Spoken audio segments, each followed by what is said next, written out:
It's been a very busy first half of 2021 for South Africa, from lockdown to the recent unrest. Some might have even forgotten about Mandela Day, the birthday of the late President Nelson Mandela. It's celebrated by giving to those who are less fortunate. I want to bring in the CEO of the Nelson Mandela Foundation to find out how different things were this time, especially given what we just came out of. Mr. Hatang, thank you so much for making time on the lead. Yesterday, the country celebrated Nelson Mandela Day under different circumstances as we came out of a week of violence that cost lives, that cost jobs, that cost billions in damages. How was the day celebrated yesterday? How different were things? Well, thank you very much for this opportunity, Ntate Manyathela. I think for us, it was one of those that was different and difficult to celebrate because we are a country in pain. We are a country that's struggling with dealing with what just happened, and we are a country that's also reeling from what's been going on around COVID. So it was not just one of those that was normal where people could gather and do what they need to do. I think if you want to have a picture of how bad this has affected most people.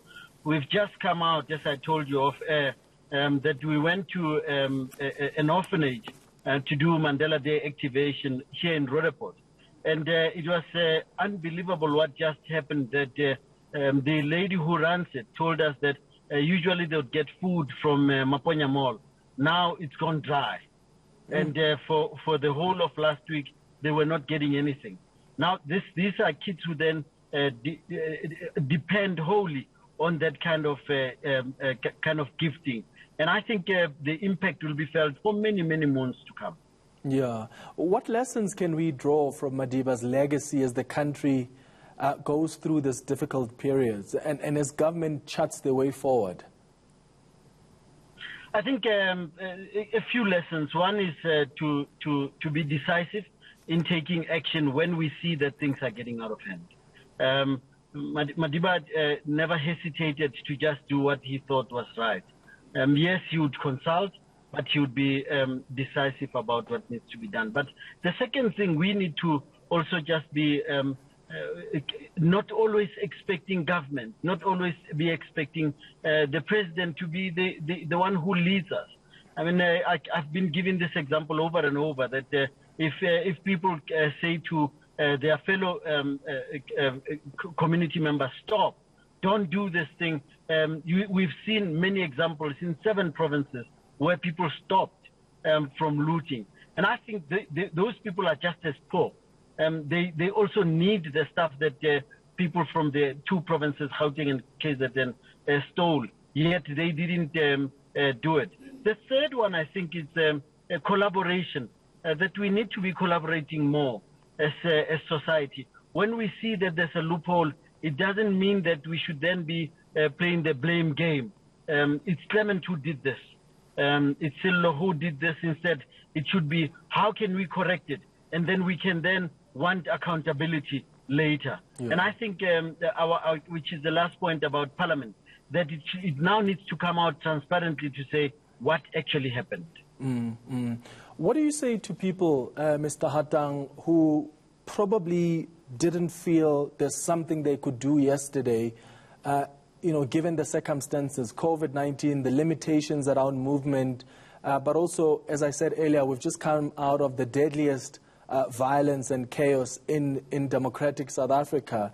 What do you say to them who still want to show some good? Because there are so many people out there who are not only suffering and are in need because of COVID-19 and how, that's cost them loved ones who used to be breadwinners, or because they've lost their jobs, because the industries that they work in have been affected and they haven't had a chance to make a living. But some of them are people that actually have been affected by the violence that happened last week. So the need is still greater, right? There's still people that can still go and make a difference out there. Yeah, and I think that's why we need to emphasize that the theme of Mandela Day is take action, inspire change, make every day a Mandela Day. You don't have to wait for the 18th of July. You can do anything to help others. That's why for this year, particularly after what happened, we then said, don't look away. You can do something today. You can do something tomorrow.